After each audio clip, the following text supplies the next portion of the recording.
नवरात्रि में चौथे दिन देवी को कुष्मांडा रूप में पूजा की जाती है। अपनी मंद हल्की हंसी के द्वारा अंड यानी ब्रह्मांड को उत्पन्न करने के कारण इस देवी को कुष्मांडा नाम से अभिहित किया गया है। जब सृष्टि नहीं थी, चारों तरफ अंधकार ही अंधकार था, तब इसी देवी ने अपने ईसत हास्य से ब्रह्मांड की रचना की थी। इसीलिए इसे सृष्टि की आदि स्वरूपा या आदि शक्ति कहा गया है। इस देवी की 8 भुजाएं हैं, इसलिए अष्टभुजा कहलाई। इनके 7 हाथों में कमंडल, धनुष, बाण, कमल, पुष्प, अमृत पूर्ण कलश, चक्र तथा गदा है।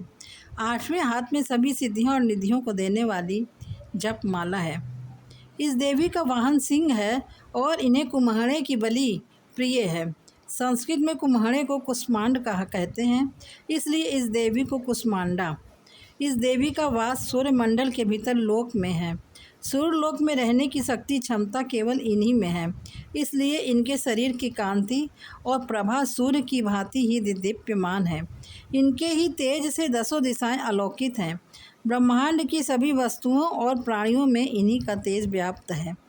अचंचल और पवित्र मन से पवित्र नवरात्रि के दिन इस देवी की पूजा आराधना करनी चाहिए। इससे भक्तों के रोगों और शोकों का नाश होता है तथा उसे आयु, यश, बल और आरोग्य प्राप्त होता है। ये देवी अति अल्पज्ञ सेवा और भक्ति से ही प्रसन्न होकर आशीर्वाद देती है। सच्चे मन से पूजा करने वाले को सुगमता से परम पद प्राप्त होता है। विधि विधान से पूजा करने पर भक्त को कम समय में ही कृपा का सूक्ष्म भाव अनुभव होने लगता है।